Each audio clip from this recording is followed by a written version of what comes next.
Salut Romano, comment tu vas? Salut Bruce, ça va très bien, merci.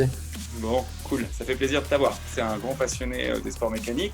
Tu en es arrivé au sport automobile, mais tu as débuté par le motocross quand tu étais tout jeune, tu avais 16 ans. Ensuite, tu as fait de la campus à 19 ans. Après, tu as fait un peu de Formule France et surtout, tu as participé pour la première fois aux 24 heures du Mans en 2000 avec ton papa. Tu as arrêté le sport automobile pendant plus d'une dizaine d'années. Et puis, tu es revenu au sport automobile en 2015 avec la Midjet. Pourquoi et comment tu t'es retrouvé en midget en fait? Par passion, évidemment, d'abord, ça correspondait à mes budgets déjà de l'époque, et ça c'est quand même clairement dans le sport automobile, c'est un facteur qui est déterminant. La formule me plaisait beaucoup pour deux raisons. Déjà, la première, c'est que c'était une formule monotype, donc il n'y a pas de course à l'armement, c'est pas celui qui a le plus gros budget qui va gagner la course. L'autre partie qui me plaisait énormément aussi, c'est le sprint. 4 courses dans le week-end, avec 2 qualifs et des bastons au corps à corps, c'est vraiment sympa. Qu'à l'époque, c'était un peu la formule dans laquelle il fallait aller, hein. Il y avait du monde, hein, avec des grosses grilles. Hein.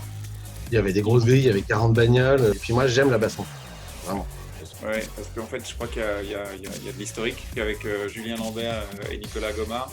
Vous vous êtes fait une grosse baston toute l'année. Chaque week-end de course, c'était dépassement après dépassement parce que la midget, elle te permet ça en fait. Une voiture où tout le monde a le même matériel, du coup vous vous retrouvez très proches les uns des autres. Puis quand tu restes dans l'aspi, tu peux te battre quoi. C'est ça, ça permet effectivement des changements de position assez réguliers et même beaucoup de stratégie aussi, parce que il vaut mieux ne pas être en tête au dernier tour. Et c'est très amusant. C'est une voiture qui est assez basique, mais qui est vraiment sympa à conduire parce qu'elle est très joueuse. Qu'est-ce qu'elle t'a apporté la midget? La baston en peloton, c'est certain. En sport automobile, il y en a peu où finalement il y a autant de bastons. Et puis la boîte séquentielle, c'est sympathique aussi. Tout est sympa, franchement. Depuis 2016, je crie haut et fort que c'est la formule. Et je pense que Christophe a complètement raison de reprendre ce truc, parce qu'en rapport qualité-prix, il n'y a pas mieux. Moi, là, je viens de faire 2 saisons de WEC, 2 fois le Mans, etc. Je pense que mes meilleurs souvenirs de sport auto, ils restent en midget.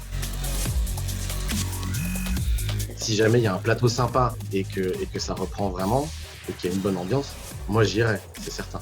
Bah, figure-toi que j'ai 2-3 potes qui vont venir, et puis moi j'ai peut-être y faire un petit passage une fois ou deux, donc bah, ce sera peut-être l'occasion de se faire des week-ends sympas, puis de se tirer un peu à la bourre. T'as essayé la Super T? Je vais l'essayer fin juin en principe, 23-24 juin. Franchement, c'est extraordinaire. C'est une des voitures les plus sympathiques que j'ai conduites.